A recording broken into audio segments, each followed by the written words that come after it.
Hey loves, welcome back to my channel. Today guys, I'll be checking out this interesting video from Piers Morgan, and it's titled Rainbow Mafia has hijacked women's rights, and this is with Douglas Murray. And you guys, I'm super excited as always. If you're yet to subscribe to this channel, please consider subscribing. Give this video a massive thumbs up, comment, share, and all that good stuff. And without much ado, let's see what this video is all about. Meet Munro Bergdorf, a model who has been controversially appointed the UK champion at UN Women, a charity that seeks to improve the lives of women and girls and promote equality within civil society, the corporate sector and government. Wow. Well, it's controversial because Munro was, to put it in the modern parlance, assigned male at birth, or born a bloke, as others might put it. 17 women's rights groups have signed a letter to the charity complaining about a transgender woman representing them on the committee, especially since part of their written objection is that Munro has in the past objected to women making references to our female bodies. Although Munro did once set up a nightclub called the Pussy Palace. So empowering, don't you think? It was Groucho Marx who said, "I don't want to belong to a club that would have me as a member."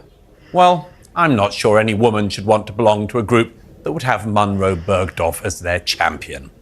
But there's another good reason all women should rip up their membership of this group, in my humble opinion. Take a look at their reaction to the revelations of sexual violence by Hamas in October. Is there a reason, though, Sarah, that you can't specifically call out Hamas? UN Women always supports impartial, independent investigations into any serious allegations of gender-based or sexual violence. And within the UN family, these investigations are led by the Office of the High Commissioner of Human Rights. It took the group a full 57 days after the Hamas attack to make any official statement. And even then, that was to condemn gender-based atrocities, or mass rape, as the rest of us call it. It seems to me that this group really has a problem with language, and also with reality. So, Munro Bergdorf and the UN Women's Group probably deserve each other. Here to debate, here in the studio in London, are Talk TV contributors Esther Krakow and Paula Roan-Adrian. Thanks so much for being with me both tonight. What do you both make of this story? Let's start with you, Esther. It just seems amazing to me that of the 33 million or so women in the UK... a biological male is their choice. That's quite an interesting... You know, I always think, what would happen if we ignored people that are trying to force their reality onto us? Because I don't believe we have an obligation to validate falsehoods and delusions. Certainly the law doesn't, public policy doesn't, and I don't think individuals in a country that lives with, as we say, we have free speech, I don't think we have to either. But this insidious drive now has infiltrated so many aspects of society. I think, on the one hand, I personally cannot be bothered to constantly be outraged by this, because I know there's some people that will never have their minds changed, which is fine.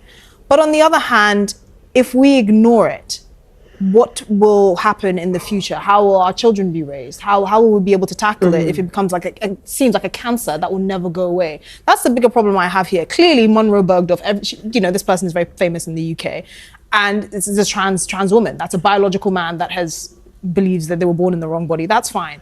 But you're insulting women effectively by saying this is the only person that can represent women, 33 million women in the UK. Well, what do you think about that, Paul? Because I think they're not saying that she's the only one, but she's the one they've chosen of the 33 million. That does seem slightly jarring, doesn't it? No. So my position is, of course, that the right person is chosen for the job.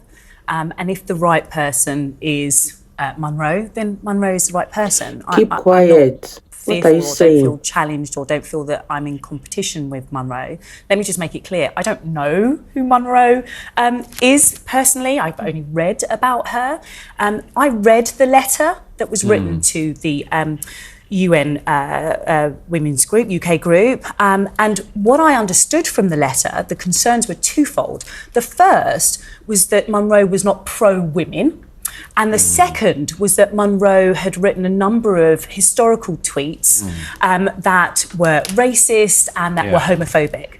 Now, for both of those reasons, if they're right, then I would agree. Because clearly then Munro would not be an appropriate person let's just remind ourselves of exactly what it is, because if you're choosing anyone as a diplomat, a representative of an organisation... Wow, you guys, what are your thoughts on this video? It's so sad to see how the world has degenerated to this point of celebrating a biological man in place of actual women, because I don't even know what to say, but this is so sick. And let me know what you guys think about this in the comment section down below, because anyone who as much as dresses themselves up in a dress can be celebrated as a woman, even though that person is assigned another gender at birth. This is the world we are living in right now, and I don't know how we're going to protect the future generation from this, because if a biological male can be chosen out of 33 million women in Europe, that means the world is at a sick place. Leave your thoughts in the comment section down below, and let's continue watching, you guys. I mean, you wouldn't want somebody who, for instance, called somebody on Twitter in 2012 a hairy, barren lesbian, said she wanted a gay basher TV star, and called the suffragettes white supremacists. I mean, it's not the best outreach thing, is it? I mean, no, but can I just say, when we talk about outrage and when we talk about a cancer, I believe that the outrage and the cancer is somewhat misguided. Let me explain to you why. I'm intrigued that we continue to talk about trans women.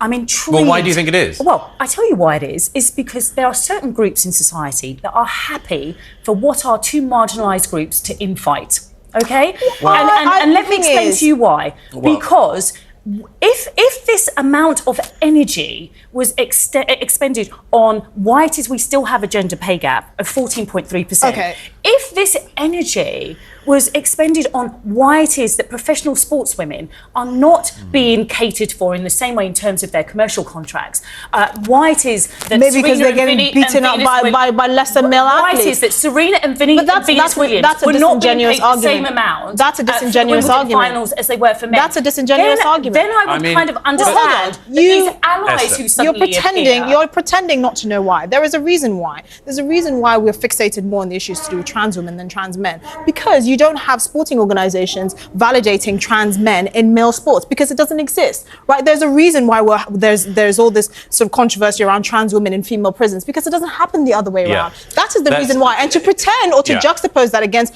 other legitimate issues is completely disingenuous. I agree, yes. You know why this person, Monroe Bergdorf, who was born with a penis, cannot represent women in this country, because this person will never understand gender-based violence, because this is a biological man. They will never understand how it feels as a woman to have a biological man in your toilet, because they're a man. By the way, I agree with both of you a bit, and I certainly agree with you, Paul, and I would rather never talk about these issues ever again. But unfortunately, as we all know, they keep coming forward because, I mean, kind of deliberately provocative things like choosing a biologically born man as a woman's representative just comes up. I'm going to bring in, though, we've got coming from Nashville, Tommy Laren is from the Tommy Laren is Fearless podcast. Thanks so much for joining us, Tommy. What do you make of all this? Well, listen, I think we need to start calling this what it is. This is an absolute slap in the face to actual women, and I refuse to use the term biological women. I refuse to refer to myself as a biological woman. I am not a woman. I'm not cisgender. I'm not any of these other things. Exactly. I am a woman, and I thought that the feminist movement was cultivated to stand by women, real women, and female empowerment and women's rights in our spaces and our sports, but unfortunately, that movement has been hijacked by what I call the rainbow mafia. And now this whole trans movement has decided that their one goal, not about making equality for trans people or awareness for trans people, has been about overtaking women's sports, women's spaces, women's rights. And the fact that there are now certain activists that have completely abandoned what should be the actual feminist movement in favor of this rainbow mafia, to me is laughable. And if they're going to call me transphobic for saying that, in the words of our swimmer Riley Gaines, I would say, well, then I guess that makes you a misogynist. We're not using these terms, these labels, these definitions anymore. We're going to call things like they are. We're going to speak with science at the forefront, and we're not going to play these games anymore, at least here in the United States. Well, wow, you guys, I totally agree with what Tommy said in this video, because once we start addressing the real women as biological women, then we start creating space, we start creating a title for the trans woman. This is absolutely insane how these people are coming over to strip women of their womanhood. It's so sad how women have been stripped of their title, and anyone who acts like a woman, anyone who dresses as a woman is now celebrated instead of the real woman. Let me know what you guys think. This is so sick, because I don't know if this is actually going to come to an end, seeing the way the trans community has infiltrated into the community and almost taking the forefront in everything. Leave your thoughts in the comment section down below. I'm really having fun with this particular debate, and let's wrap this video up, you guys. Whilst I've got you there, Tommy, in the United States, it does seem that the United States is sort of ground zero for a lot of this stuff. Yeah. And I wanted to take us on to another story, because California, I know you're in Nashville, Tennessee, a very sensible state, I'm sure, but over in the slightly crazier state of California, a new law has come in. I couldn't quite believe this when I read this. A new law's come in saying that all large toy retailers in California have to have, quote, gender-neutral toy aisles. And apparently this is because instead of having a sort of clear aisle for boys' toys and a clear aisle for girls' toys, that's a bit too, it's a bit too, I don't know, it's a bit too obvious, it's a bit too, well, the 20th century and every century before that. And so apparently now, you know, sort of children and their parents should be able to sort of skip around the aisles and choose whatever toy is most suitable for their gender identity. What do you make of this law? And law it is.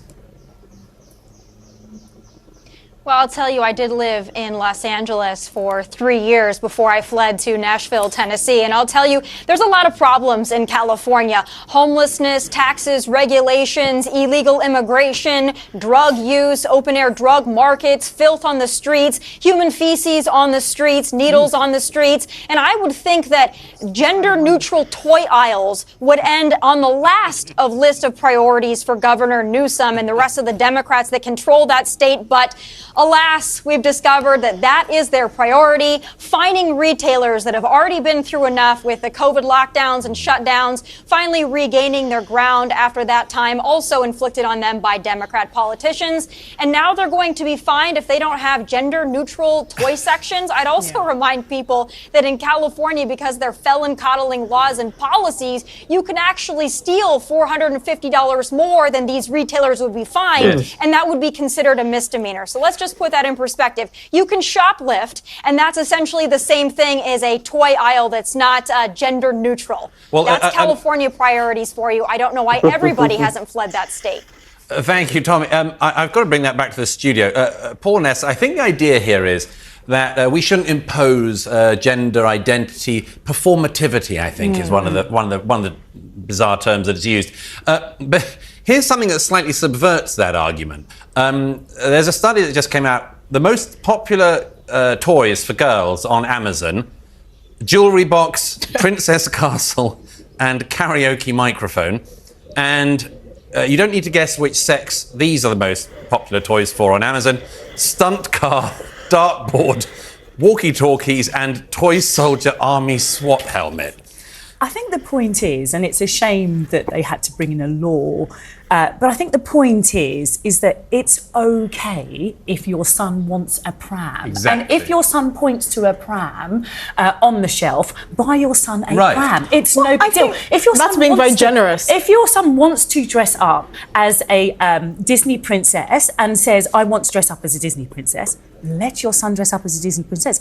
If your daughter, conversely, wants to get a toy soldier army SWAT helmet. Exactly. Absolutely. It's no big deal. Well, the thing is, I think that's a very generous Last word to you. assessment, because these kinds of people are known for thinking that everything has somehow is a result of social conditioning. Right. So I don't think they're mandating this because they say it's okay if your son wants to wear a dress. Not in my house, but okay.